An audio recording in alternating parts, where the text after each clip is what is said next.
Thank you, Sir Gulal. Good morning and greetings to everyone who's present here. Thank you so much for being here. It is my delight and honor to stand before you with God's living word. So let's have a short prayer and we'll go into the message. Father, we want to thank you for this morning, and Lord, as we are about to spend a few minutes meditating on your word, we pray for your grace that you would give us your strength, that we might understand, that we might benefit from your word. Father, as I stand here, I ask for your enablement. I'm not worthy and I'm not strong enough to deliver this message, but with your grace and with your strength, I believe that I will be able to do this. And so I ask for your grace that you would give me your words as I stand here. In Jesus' name I ask this prayer. All right, once again, good morning everyone. So let me begin with the story and then I'll connect it to the message. In the ancient days, probably around 500 years before Christ, a group of people from Thrace, these were called as Thracians, they had moved away from their native land, searching for a better place to live. Over the time, they have found a place with abundant water, and so they have settled there, and they have named that place as Kranidis. They have named it as Kranidis, and in Greek it meant streams of water. And they continued to settle there for a good amount of time, and they explored the land, the region around there, and they came to know that the place had gold mines.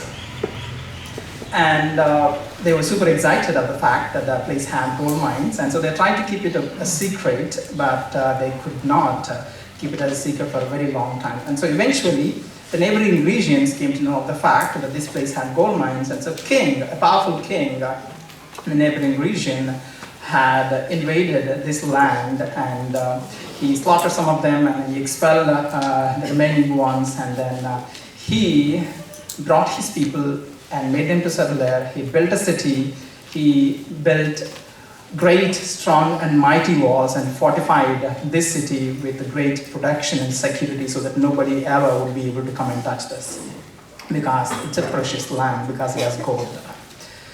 And the person who came here was the father of Alexander the Great.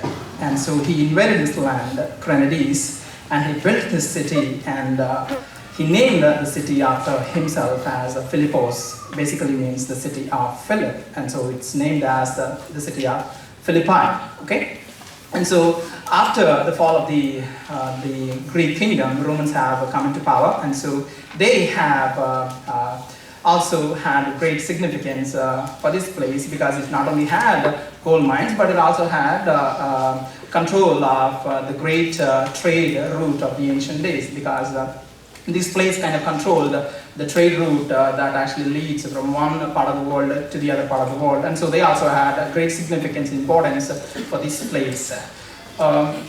So during the days, like centuries later, when Rome was actually transitioning from a republic to an empire, so Julius Caesar was assassinated by the members of the Senate, and so after him, Octavian or Augustus actually succeeded, and so they had great wars because it was transitioning from republic to empire. And so Octavius and Mark Antony together, they fought against Brutus and Cassius, and so they had multiple wars as they were trying to make Rome from a republic to an empire. And so they had great wars, and all of these great wars actually fought within the same region which had gold mines. Okay, so it was a significant place even in the days of Rome. And so after Octavius Augustus, which we find as found in the New Testament, he, upon receiving the victory, he granted this city of Philip to his soldiers, and the place that Philip actually built it as a city, he converted that as a Roman colony, and he named that place as Colonia Julia Augusta Philippensis. Okay, And so that he named it after his daughter as a Roman colony. Okay, now a Roman colony is basically a place where Romans used to live, and Romans had a great number of colonies throughout their kingdom, and it was their strategy to establish Roman colonies so that they could control that entire region. Okay, and so when you think of the Roman colony, you don't think like Indian colonies or slums or like this. But these are great Roman hubs of power. Okay, so these are soldiers, these are citizens, and so when you enter into a Roman colony, what you see is basically a mini Rome itself. Okay, you enter into the city of Philippi, what you see there is basically a mini Rome itself. The people who live there are purely Romans, and they wore Roman clothing, and they spoke Roman language, and they had Roman customs. They were under the Roman law. They had Roman holidays. You basically see whatever you see there in that Roman colonies are basically Rome itself. Okay, and so Apostle Paul was writing a letter to a city that was established in this Roman colony. Okay, Apostle Paul was writing a letter to a church that was established within this city of Philippi. Let's turn our Bibles to the epistle to Philippi, or the epistle for Philippians.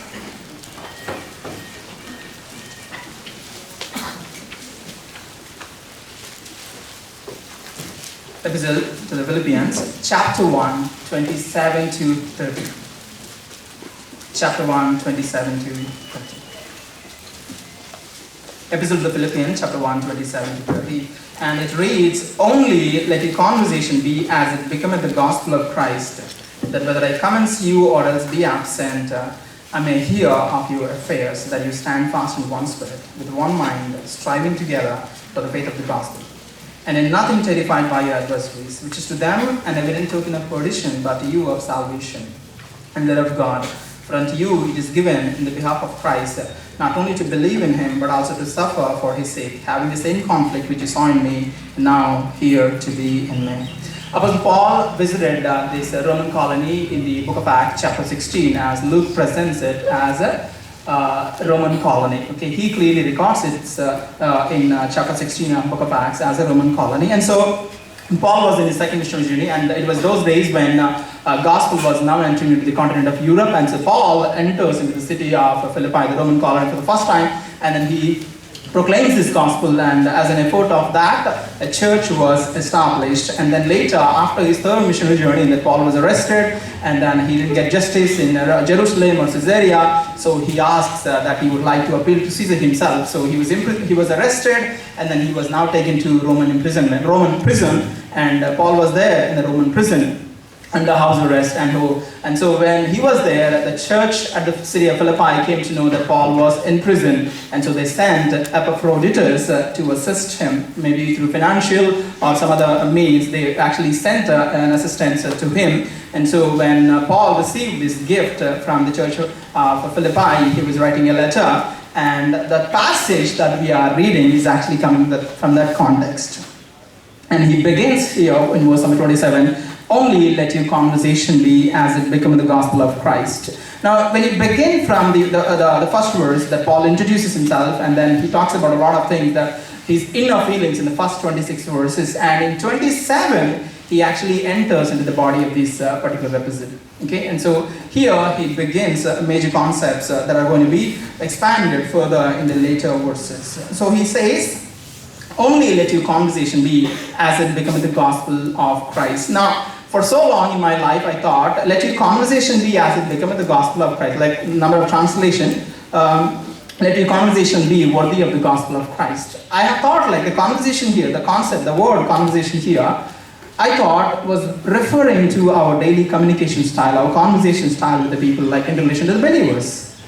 But I was so surprised, the word that Paul used behind this conversation in the original text is not the regular word that Paul used in other places. He used the word conversation in so many places, but this word is so different from any other, because this word is found only here in the entire Pauline epistles. He never used this particular word anywhere else. New Testament has this word only twice, one here in Pauline epistles and one in the book of Acts. And so it's a significant word, and the word here is polite Tuesday. Now, whenever Paul used to refer to this conversation or lifestyle, he used walk, he used the word peripatio, but here in this context, he used the word politeustai. And it's interesting, the meaning of the word. It is not just referring to the lifestyle or conversation style, but the word actually is referring to, like it gives a meaning, live as a citizen. And now, if you understand the context there, that he was writing to the Philippians, and all the Philippians are actually basically Romans. Now, you may not believe me, but archaeological and then even biblical historical evidences show you that there is no record of a Jewish synagogue present in the city. So that tells you that there were no Jews. Even if there were not even 10 people, because if there were 10 people, the city would have a synagogue. But the city of Philippi did not have a synagogue. Biblical and historical and archaeological evidences present you that there were not even considerable number of Jewish people present there. And so the word that Paul is using here, politeustai, has a lot of relevance to the people of Romans.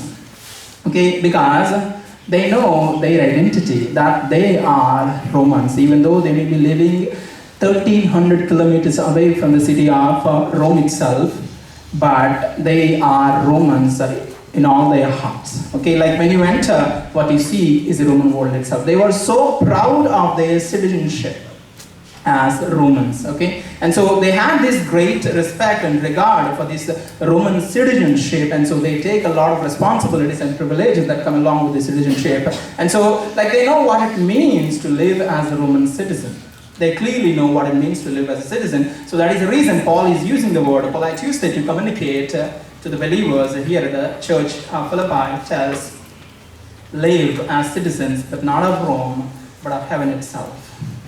It's very important here, the word that Paul chooses to use the word politeustai, because it just gives you a total different meaning in the Greek text compared to. Now, I don't blame KJV, because like KJV is translated centuries ago, and we try to interpret that in 2024. 400 years or maybe like something like that has elapsed, and so the meanings of the words definitely change when you give hundreds of years of time.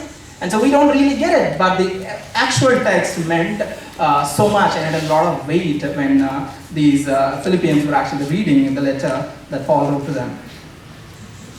These people, they had the Roman dress, and they spoke the Roman language, Latin, and so all their customs, holidays, and dress code, everything, they represented Rome itself, and so it has a greater meaning, and then has a greater significance to the people. And so Paul is asking these believers at the church from the city of Philippi to live as citizens of heaven. And he also says, as it becometh the gospel of Christ. The word becometh is actually translated in other translations as worthy of the gospel. Okay, as it becometh the gospel. So he says, like live in a manner worthy of the gospel of Christ. The concept here, worthy, it's referring to a scale, like, you know, like if you remember your grandparents or maybe your parents' times, you had weight scales, right? Weighing scales, you have stones here, and then you have something else here, right? And so, like, you can see, is it really matching? Okay, so that's what it means, worthy, the word that's here. So he says, live as citizens worthy of the gospel of Christ. And he continues in the next, that whether I come and see you or else be absent. The first point that I wanted to make here is that live as citizens. Live as citizens. And as we move on, he says that whether I come and see you or else be absent, I may hear of your affairs, that you stand fast in one spirit, with one mind, striving together for the faith of the gospel. Now, if we just closely examine those words, most of these words are actually referring to the Roman combat itself. The war, military terms. He says, whether I come and see you or else be absent. Like, Paul doesn't know here for sure. Like, he had the understanding that he's going to be released, but then he's again not for sure. Like, whatever the case, but his desire for them is that I may hear of your affairs, that you stand fast in one spirit and with one mind, striving together for the faith of the gospel. Like, I'm not sure if you ever watched anything that demonstrated to you how Romans actually fought in a war. Or maybe most of the armies in a war, or maybe soldiers in a war. Like, have you ever watched where you have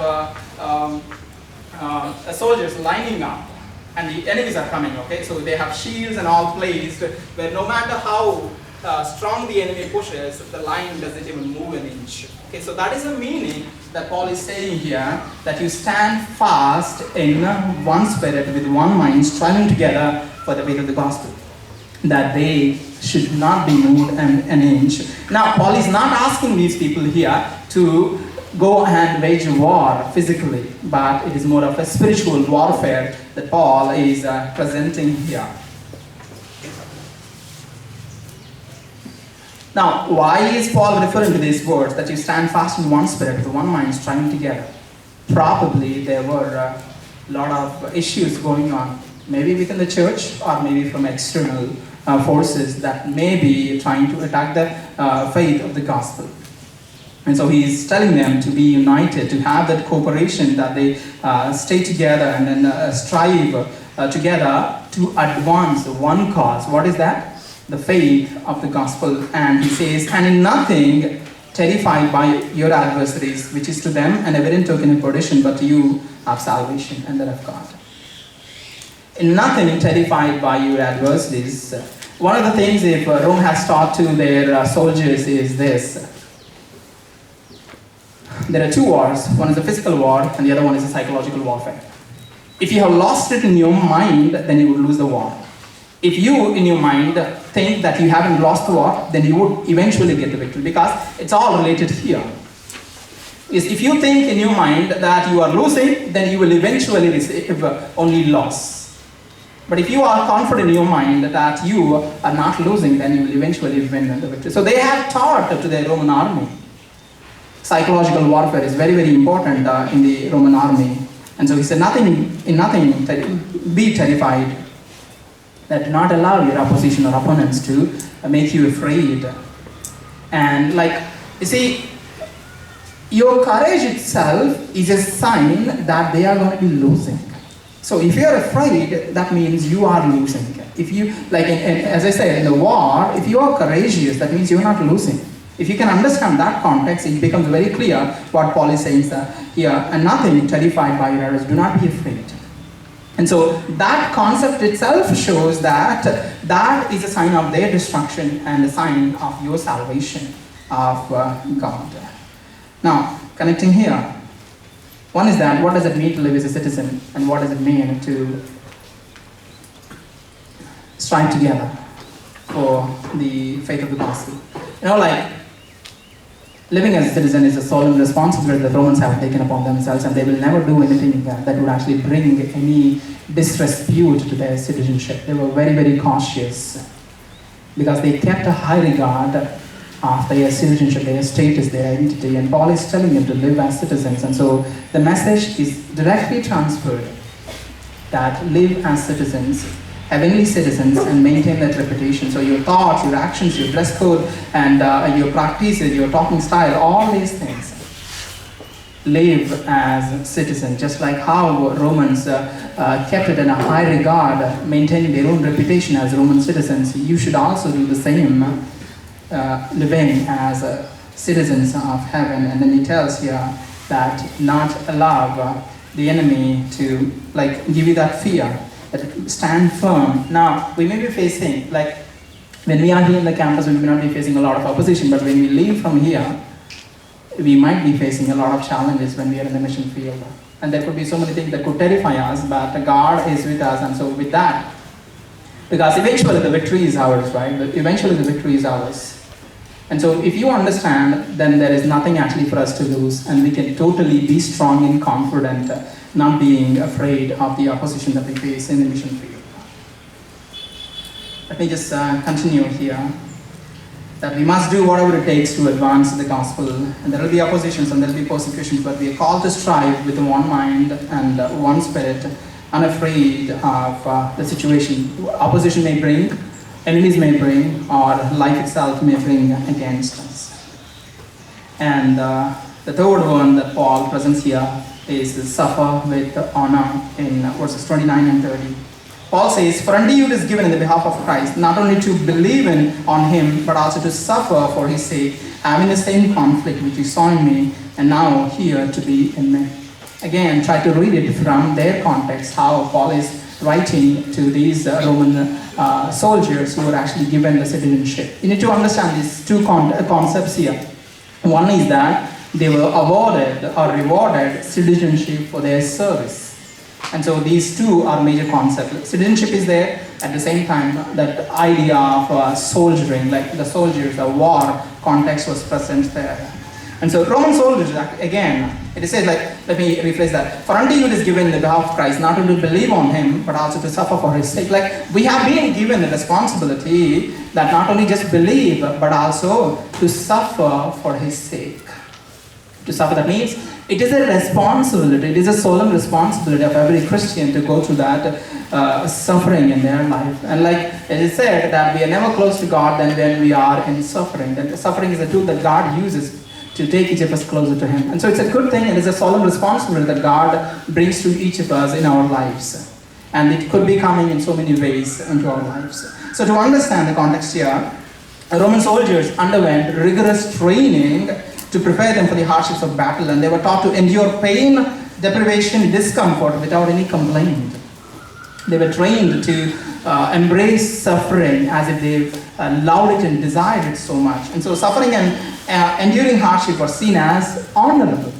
Like it is an honorable thing for them to do. And so they faced difficulties, wounds, and even death as they were serving Rome, but all these things considered honorable or highly esteemed. And these sacrifices were celebrated as contributions to the greater glory of the empire itself. And so each of them played in relation to the glory of this greater city or the Rome itself. And so just as they have fought, like they fight and they contribute to the greater glory of the empire, Paul is asking here the believers here at the city of Philippi that you also accept this suffering. And when he says it, it's not to be understood as a burden, but as a privilege, as a responsibility. It's a path. When you are a citizen, it is your solemn responsibility to fight for Rome. Now, you need to understand that Romans have this obligation that a lot of them served in the army if they are a citizen. A lot of them, not everybody, but a lot of them served in the army if they are a citizen. And so they stood for their country and they fought to keep their name great, okay? So to have that greater glory for the empire. And so Paul encouraged the Philippians to endure the sufferings with the same discipline and commitment as Roman soldiers. Now why I'm telling you like all these things, it's because the text was clearly understood by the Philippians because they had this background of citizenship and the war, the military and the soldier context. And we are looking at the text from an Indian context and we try to interpret it in so many ways. But only if you understand what Paul is communicating to these believers, it makes a lot of sense. There is one thing that I'd like to say and close this morning's message is that during the days when Alexander was actually like going into the wars, one of the days he saw a lazy soldier. And so he goes to this lazy soldier and asks him, what's your name? And he responds, my name is Alexander. And Alexander was stunned by his response because his name is Alexander and the soldier's name is Alexander. And so he said, either you change your name or else change your behavior. The point that I'm trying to draw from here, from this message is that we are citizens of heaven. Okay? The message that is entitled actually is we are basically citizens of a greater city. Citizens of a greater city. And each of us have this obligation to live up to this standard of what it means to be a citizen. So citizenship gives you responsibilities, privileges. Okay? So it gives you privileges definitely. And it also gives you responsibility. So you enjoy a lot of things, just the way how Romans have enjoyed their privileges, even though they lived 1,300 kilometers away from the city of Rome itself. And so we may not be in heaven yet, but we are given to live as citizens of heaven. And so, just as I said, Alexander and his soldier conversation, that we must live up to our name. It's a very, very solemn task and responsibility that God has given to us. May I ask Sir Jayan to close this morning's chapel.